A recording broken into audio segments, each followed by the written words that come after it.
that's the biggest thrill for me is hearing, and sometimes I'm just standing around in the corner and hearing someone talk about what they just saw, because it's a lot of surprise, a lot of shock.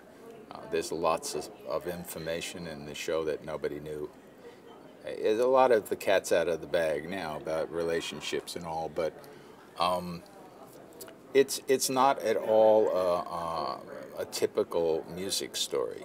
You know, it's a lot of heartache and a lot of danger, a lot of trying to pick the right road at the crossroad to go down. And, you know, I mean, for me, and I'm probably Frankie, I think we always had a musical approach to things. But Tommy and Nikki pretty much also. Tommy had a different road he flirted with, you know, and he wound up coming down the road that we were on. But I don't think he ever left that other street, you know. There was something enchanting, infatuating, macho, I don't know, about it that he hung on to. So there was lots of tension, you know. We had lots of tension, which is depicted in the show, and there's many moments that get pretty heavy, and then association with lots of people that not exactly the savory characters. In the early days of the show, as it all started to develop, I never had a clue on how good it would be. But when Frankie and I saw it in La Jolla, opening night, I think we both knew, you know. We both looked at each other at intermission and, paraphrasing, said, my God, if this ever gets to New York, imagine what can happen. Because it was so well done, even in the early stages. Des and Marshall and Rick and Sergio and Ron Melrose, everybody involved with this had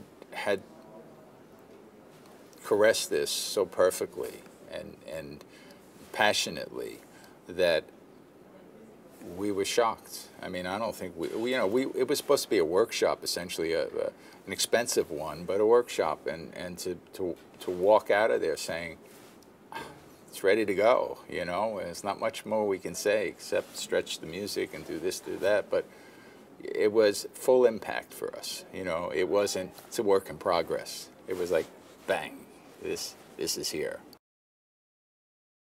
Here in Sydney, with the cast, yeah, they're brilliant. They're brilliant, and I think I saw it last night, and it was like, wow, you know, to keep a level after 5 years, well, you know, including La Jolla, 6 or 7, but to keep a level of intensity and integrity,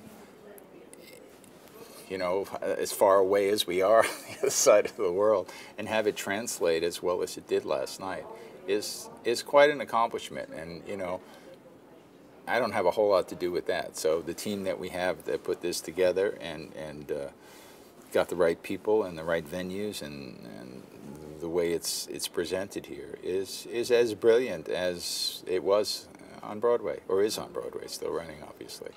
So I'm very excited about it. Oh, well, I'm a water person, you know, water sign, so we're staying right on the bay, and we get to see every morning the Sydney Opera House. So, I mean, I love this. This is kind of San Francisco, LA, all in one, and, you know, I haven't had a chance to really get around too much, but we're going on a water taxi tomorrow and to some wonderful restaurant, I'm told, so I'm excited to see that and you know, really get a look at Sydney. But so far, so good.